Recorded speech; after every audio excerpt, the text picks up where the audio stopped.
Hello, this is Mr. Miller here. It's time for video 50, and we're going to talk about perfect cubes and cube roots.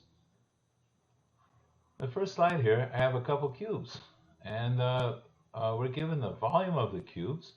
The volume of the first one is 343, and we want to find out what the edges have to be of the cube. The edges are where the sides meet right here, and where the x's are like right there. I want to find out how long that is. Well, to find the volume of the cube, you multiply the width times the length times the height. For a cube, they're all the same. So the volume of the cube is given by x cubed, and we want it to equal 343. So we want to know what number times itself 3 times equals 343. Well, that is the job for cube root. So the little 3 here on the radical sign means it's the cube root. So we want the cube root of 343. Okay, so that'll tell us. So on the calculator, if you do this, you'll get x equal to 7. Okay, so what that means is that 7 times 7 times 7 is 343. Okay, want to find the side of this cube. Sorry, I spaced out there for a minute. The volume is 5,832. So we want to find x such that x cubed is 5,832. So what we have to do is take the cube root of that. It's a big number, but my calculator is going to do it for us. Okay, so let me see what that is. So we have 5,832.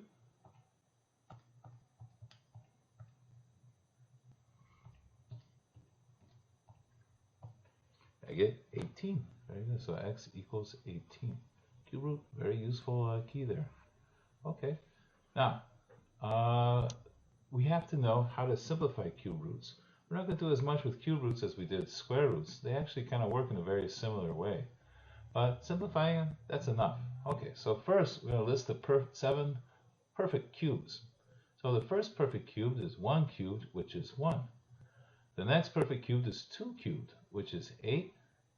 3 cubed is 27. 4 cubed is 64. 5 cubed is 125. 6 cubed is 216. And 7 cubed is 343. Of course, they keep going.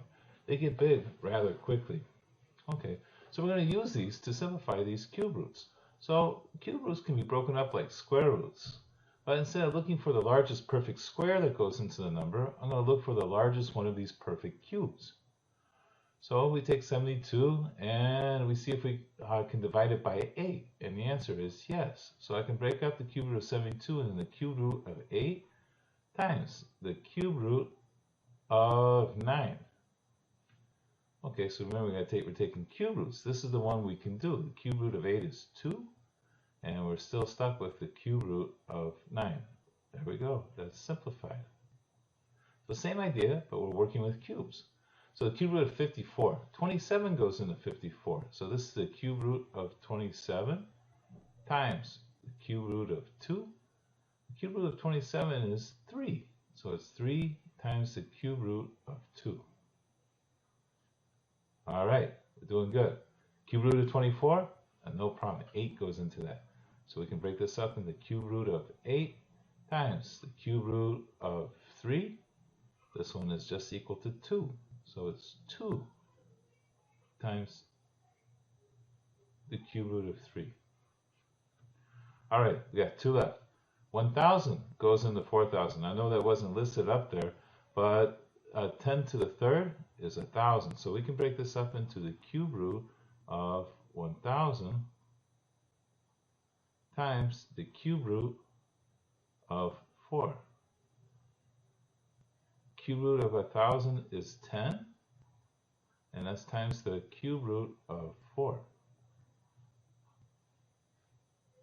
Okay, last one. I want to find the cube root of 250. So if I look up here, 8 doesn't go into it, 27 doesn't go into it, 64 doesn't go into it, but 125 goes into it 2 times, so we're in luck. It's the cube root of 125 times the cube root of 2. Cube root of 125 is 5. That's times the cube root of 2. Okay, so that's it. Let's go on to the journal assignment. Here we go. So this will be short for you. The following cube has a volume equal to 2,197. So find out how long each side is. Then use the perfect cubes to simplify the following cube roots. Okay, I don't think it'll be a problem for you guys. Good luck.